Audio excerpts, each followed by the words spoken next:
and welcome to day 21 of our series Grace Changes Everything, where we're working our way through the book of Romans, seeing the amazing revelation of the good news. And today I've entitled today's message, Dead or Alive. Now I know we're working through the book of Romans, but actually what I want to do is go back and look at a verse where it was prophesied what would happen after the Messiah came. And this is from Ezekiel chapter 37 and verse 14. And it says, I will put my spirit within you and you will come to life.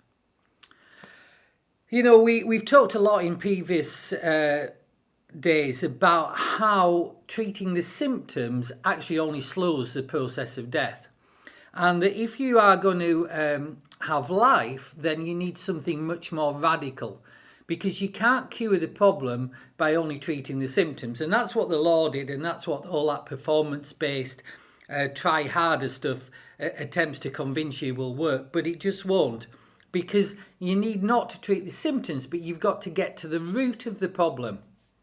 And the root of the problem is that everyone is born with something wrong inside. Their desires are wrong inside, and that's what needs fixing. So we've got to change what goes on in our heart.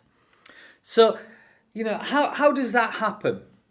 Well, let me tell you, I guess it's an allegory or story, but about a mile behind me, down the road, they're building an enormous new hospital. And what it is it's the new site for the world-famous heart hospital from Papworth. And Papworth was the place where they did the first, I think they call it a beating heart transplant. So putting a heart that's beating in. And a heart transplant is extreme and it's radical. Spoiler alert or gore alert right here. But basically what they do when they do a heart transplant is they cut the chest open right down the breastbone, and they cut at various places around the heart in order to take it out. And whilst that is done, or when that is done, they attach basically mechanical pumps and things that keep the heart going and keep pumping blood around the body while the operation is completed. And the idea there is that they have to take the old heart out totally. And when they do that and they detach it from everything, that old heart is now totally dead, it's removed and it's gone forever. And in its place comes a new heart. They connect that new heart to the main thing, the aorta in the body, and the other connections that were left behind when they took the old one out. And when that new heart starts beating, new life begins to flow around the body. New blood begins to flow around the body. Oxygen begins to be pumped around the body. And a new healthy heart brings life. And when that starts to work, all the bypass machines are removed and they disconnect the patient and he starts to recover. The UK National Health Service, the people who run the hospitals in the UK, they describe what's happened as an operation, and this is what it says on their website, an operation to replace a damaged and dying heart with a healthy heart from someone else. Now, if you're a born-again believer, this is the good news, because this is what happened to you. You might not feel any different, but your heart is no longer your own.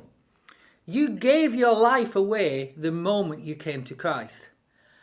And in return, you were given a brand new heart with new desires.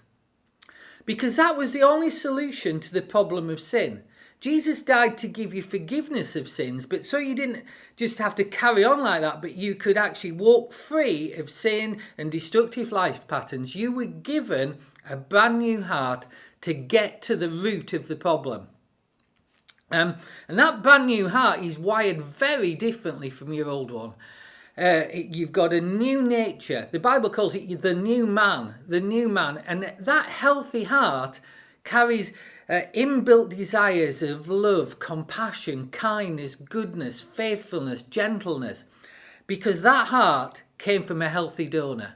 It came from Christ. And that's the good news, this awesome reality that we have of every believer.